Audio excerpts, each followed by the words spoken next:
Travis Pastrana is considered the greatest of all time to ever throw a leg over two wheels. He started out at 2 years old driving a Bobcat. And his parents let him do all sorts of things that were unorthodox or that most parents wouldn't let their kids do. Like at 2 years old, drive a tractor alone by himself. They let him drive go-karts. At 4 years old, they got him his first motorcycle. Travis unwrapped that first motorcycle for Christmas. It was in a big crate, and he unwraps it and he looks at it and he says, "I can't ride that thing."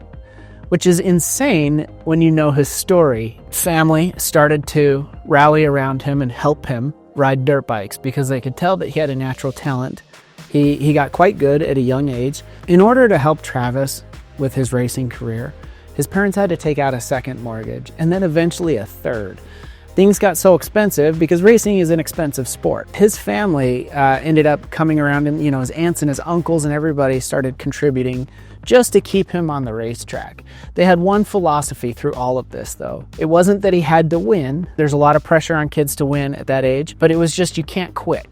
Pastranas don't quit. When Travis was 8, 9, and 10 years old, he started winning races left and right. He became so good that he was winning national championships at that age. Racing never held his attention, not fully. He liked freestyle, and freestyle is where you hit jumps and make jumps out of, different either track features or mountainous terrain or just with a ramp, something like that, right?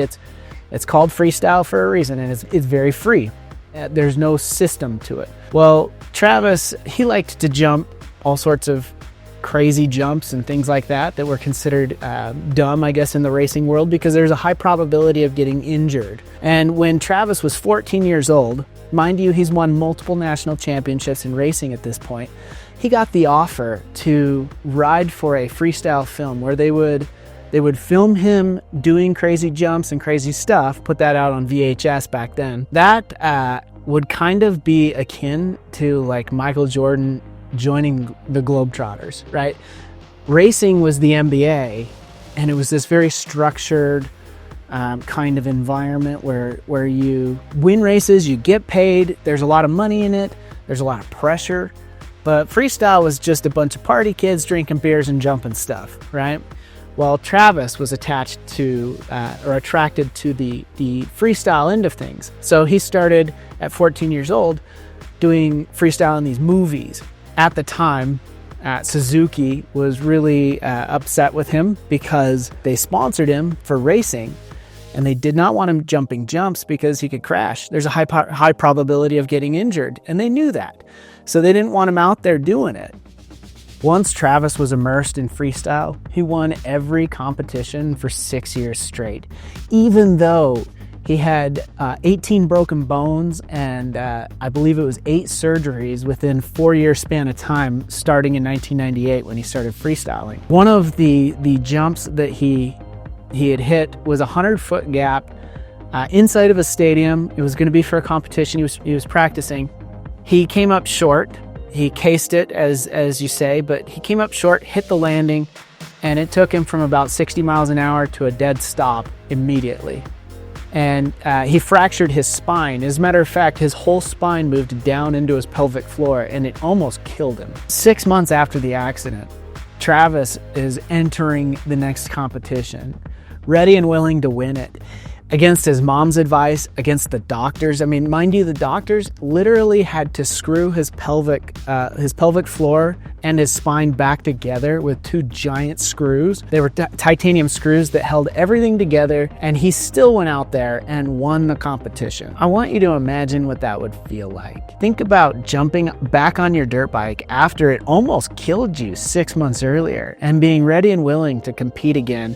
And not only compete again, but compete at the highest level in the world at that time. That's what Travis did. His discipline was rigorous. A lot of people back then in the freestyle world were drinking beers and partying. They weren't taking it very seriously. It wasn't like a sport like you would think of today, where you wake up early, you train, you eat right, you count your calories, you make sure you get enough sleep. Travis was doing all of that. He was working out extremely vigorously. He was getting enough sleep. He was doing all the right things so he could become the best. As a matter of fact, he truly raised the bar for freestyle. So for the 2001-2002 racing season, he had trained for 8 months straight with no freestyle, which was very difficult for him. He spent so much time on the bike racing that itch to just hit a big jump needed to be scratched. And just before the season opener, Travis was practicing out on the track, and he saw a hill that was literally off the side of the track and over a fence.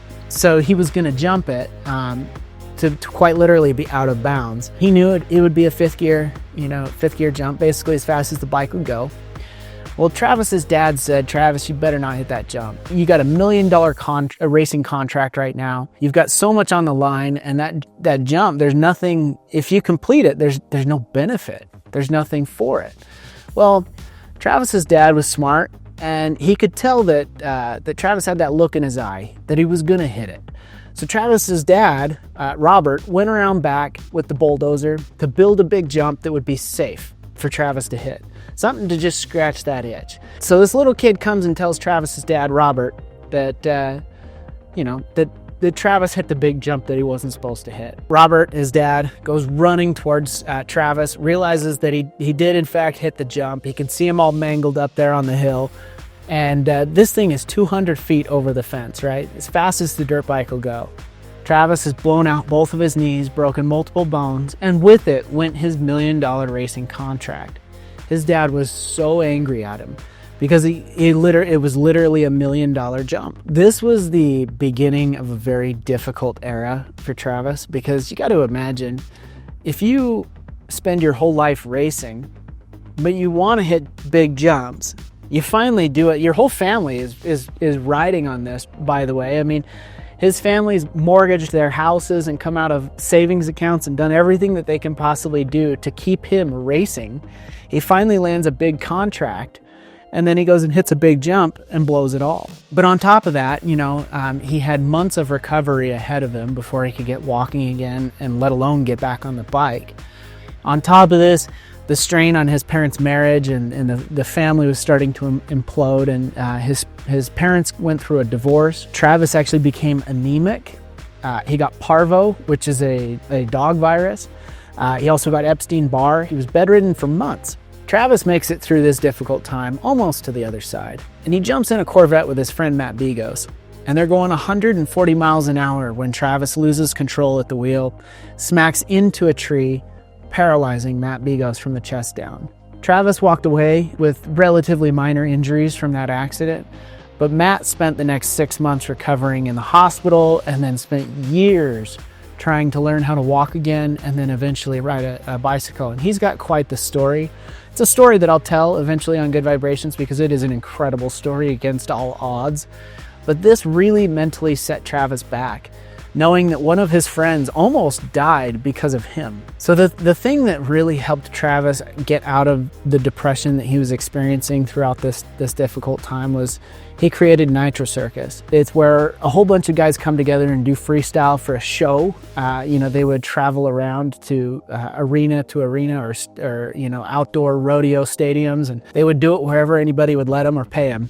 And they would set up ramps and jump stuff on bikes and dirt bikes and do all sorts of stuff like that. It really helped bring him out of that difficult headspace, and that's when he met Ken Block. Ken Block introduced Travis to rally racing. Travis is often talked about with age get a cage, because he had broken so many bones on the dirt bike that actually being strapped into a roll cage was safer for Travis. He started competing in rallycross, and in 2006, 2007, he won world championships, and he was the youngest to do so. So he took a whole bunch of that eyes were on the motocross world and the freestyle world, and brought them over to rally, making rally quite the sport. With skyrocketing popularity of rally, X Games decided to introduce it into their lineup. You might be thinking that Travis is fearless, but he's often talked about how, especially that time where he dropped his whole spine down into his pelvis. That accident caused him so much pain when it happened that he literally passed out from the pain and was unconscious. Because of that fact, he's talked about that, well, I've already experienced as much pain as is humanly possible, right? And made it through that. And so that was a mind block that he was able to get through that I think most people aren't. And he kind of looked at it as like, well, you know, I've done the worst, so now I can go do anything I want. Some of that fear's been repressed down, and it comes out in night terrors. And he has horrible night terrors, you know, while he's sleeping.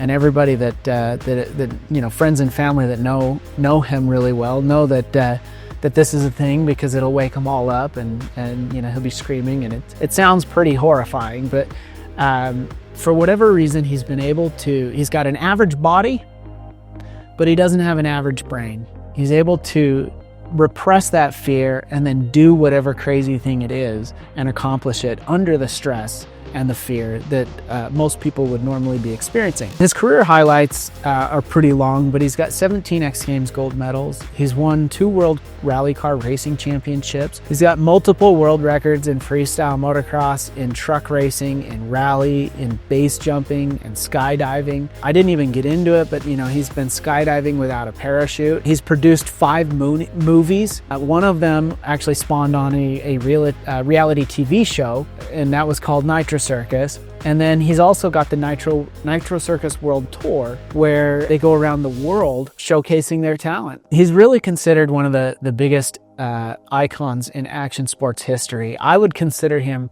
the greatest of all time when it comes to freestyle, or even crossing over multiple disciplines, you know, rally car racing, supercross, motocross, freestyle, all that stuff. He really has the ability to do it all. I like to end these on a quote, and the best quote that I could find was actually from Mark Zuckerberg. And he says, "The greatest risk in life is not taking one." It's been Good Vibrations with Matt Snyder. Thank you, guys.